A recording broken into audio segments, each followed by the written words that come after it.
इस वीडियो के अंदर हम लोग बात करने वाले हैं कि बजट 2023 की वजह से इन्वेस्टर्स को अपने स्ट्रैटेजीज में किस तरह से चेंजेस करने होंगे। तो बजट 2023 के हिसाब से सिर्फ उन इन्वेस्टर पे इम्पैक्ट ज्यादा पड़ा है जो कि फॉरेन डायरेक्ट इन्वेस्टमेंट करते हैं, और इसके साथ उन लोगों पे पड़ा है जो फॉरेन टूर्स में जाते हैं। उसके अलावा कोई भी चेंजेस नहीं देखा गया है। तो आज के इस वीडियो को हम लोगों ने 4 सेक्शन में डिवाइड किया है। पहले सेक्शन में हम लोग देखेंगे कि पहले कैसे किया जाता था और आप कितना टैक्स भरते थे और वो रेमिटेंस का क्या प्रोसेस था। दूसरे सेक्शन में हम लोग देखेंगे कि बजट के बाद रेमिटेंस में किस तरह से चेंजेस किए गए हैं और इससे आपका इन्वेस्टिंग स्ट्रैटेजी में क्या इंपैक्ट पड़ेगा। तीसरे सेक्शन में हम लोग डिस्कस करेंगे कि रेमिटेंस चेंजेस की वजह से मैं किस तरह से अपना इन्वेस्टिंग स्ट्रैटेजी चेंज करूंगा। और चौथे और आखिरी सेक्शन में मैं 2 सोशल हैक बताऊंगा जिसका यूज आप लोग अपने लाइफ में कर सकते हैं। इन्वेस्टिंग कॉमन सेंस में आपका स्वागत है। चलिए इस वीडियो को शुरू करते हैं। सबसे पहले हम लोग बात करेंगे कि पहले क्या होता था जब आप पैसा किसी फॉरेन एंटिटी में ट्रांसफर करते थे। उससे पहले हम लोग जानते हैं कि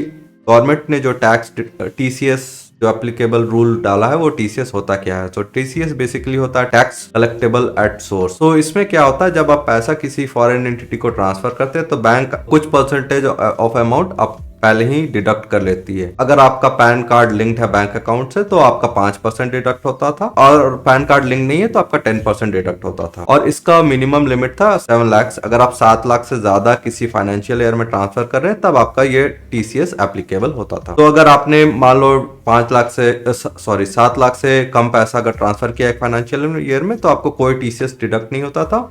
आपको बस अपना इन्वेस्टमेंट अपने आईटीआर में दिखाना पड़ता था। उसी तरह अगर आप किसी ओवरसीज टूर पैकेज में अगर 7 लाख से ज्यादा का पैकेज लेते थे तो आपको उसमें भी टीसीएस डिडक्ट होता था। तो गवर्नमेंट ने नए 2023 बजट में इस रूल को थोड़ा मॉडिफाई कर दिया है। अब गवर्नमेंट ने कोई भी मिनिमम थ्रेशोल्ड वैल्यू हटा दिया। सो आप कितना भी आप पैसा ट्रांसफर करेंगे तो आपका टीसीएस डिडक्ट होगा, और वो टीसीएस डिडक्शन का अमाउंट 5% से बढ़ाकर 20% कर दिया गया।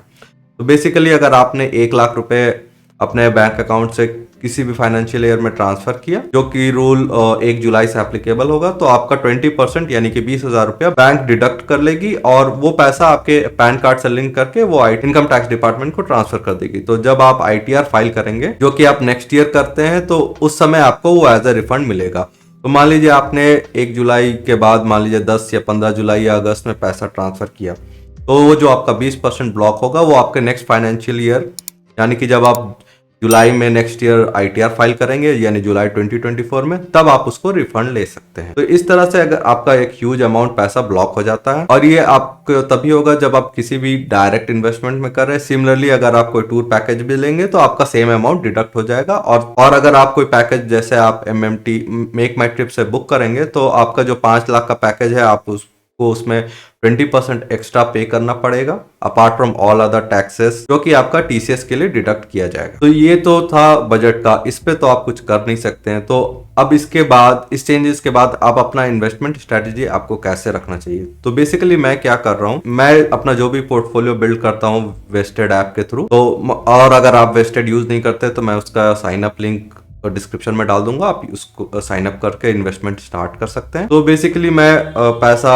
एज ए लमसम अमाउंट हमेशा ट्रांसफर करता हूं और उसको on an average 2 month 3 months के टाइम ड्यूरेशन में इन्वेस्ट करता हूं धीरे धीरे एज पर मार्केट डायनामिक्स की कौन सा स्टॉक अभी खरीदने के एग्जैक्ट कंडीशन में, सो मैं उसके अकॉर्डिंग पैसा इन्वेस्ट करता हूँ। इस फाइनेंशियल ईयर में मुझे जितना इन्वेस्टमेंट अपने पोर्टफोलियो साइज के हिसाब से करना था टेक में वो ऑलमोस्ट कर चुका हूँ। जो थोड़ा बहुत अमाउंट बचा है वो मैं मार्च तक उसके लिए पैसा ट्रांसफर कर दूंगा। नेक्स्ट फाइनेंशियल ईयर में मुझे जितना इन्वेस्टमेंट करना है, सो मान लीजिए जैसे मेरा पोर्टफोलियो का साइज 1 लाख है और मैं यूएस में सिर्फ टेक स्टॉक्स खरीदता हूँ और जो मेरे पोर्टफोलियो का अराउंड 40% है, तो मुझे 40,000 रुपए नेक्स्ट ईयर इन्वेस्टमेंट के लिए चाहिए। तो मैं वो 40,000 1 जुलाई के पहले ट्रांसफर कर दूंगा और उसको मैं धीरे धीरे इन्वेस्टमेंट अपना करता रहूंगा। इसके अलावा मैं थोड़ा इन्वेस्टमेंट म्यूचुअल फंड के थ्रू करता हूँ यूएस ब्रॉड मार्केट में। तो उसके रिलेटेड मैंने एक डिटेल वीडियो बनाया जिसका लिंक मैं डिस्क्रिप्शन में डाल दूंगा। कैसे करना है या और किस फंड में करना आप उसको देख सकते हैं। तो अब बात करते हैं इस वीडियो के लास्ट सेक्शन में कि आपको एग्जैक्टली करना कैसे चाहिए जिससे आपका मिनिमम इम्पैक्ट हो। तो मेरे अकॉर्डिंगली आपको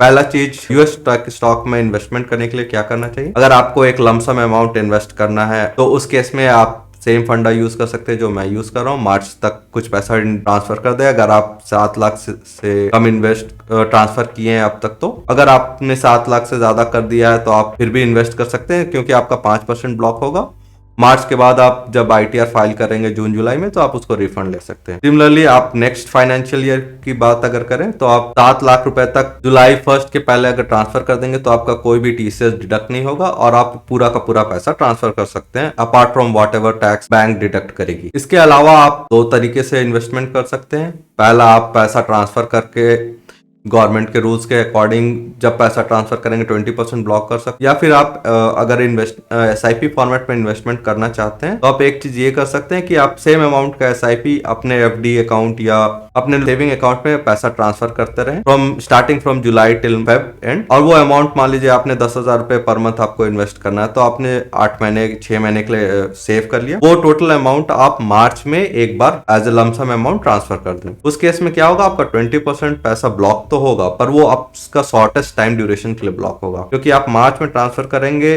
मार्च 31 के पहले, तो वो पैसा आप अपने नेक्स्ट ITR फाइल जो कि आप जून जुलाई में करेंगे उसमें आपको रिफंड मिल जाएगा। सो आपका ब्लॉकिंग पीरियड सिर्फ 3 महीने का होगा, कंपेयर टू अगर आप हर महीने करेंगे तो आपका जुलाई से लेके मार्च तक ऑलमोस्ट लाइक 9 मंथ्स तक पैसा ब्लॉक हो जाएगा। दूसरा हैक जो मैं आपसे शेयर करना चाहता हूँ कि मैंने थोड़ा रिसर्च किया कि जब आप ओवरसीज टूर्स ट्रेवल्स में जाते हैं तो आप पैसा कैसे सेव कर सकते हैं। तो जो TCS डिडक्ट होता है वो सिर्फ इंडियन एंटिटीज टूर कंपनीज के लिए होता है, जैसे आप मेक माई ट्रिप से या गोवा एबीबो से अगर बुक करते हैं। लेकिन आप कोई फॉरेन एंटिटी के टूर पैकेज से बुक करते हैं जैसे अगोडा या कोई और, तो आपका कोई TCS डिडक्ट नहीं होता। तो इस तरह आप कुछ पैसा सेव कर सकते हैं। आज की इस वीडियो में इतना ही। अगर आपको ये कंटेंट अच्छा लगा तो प्लीज लाइक करें एंड शेयर करें और इस चैनल को सब्सक्राइब करें। अगले वीडियो तक के लिए धन्यवाद।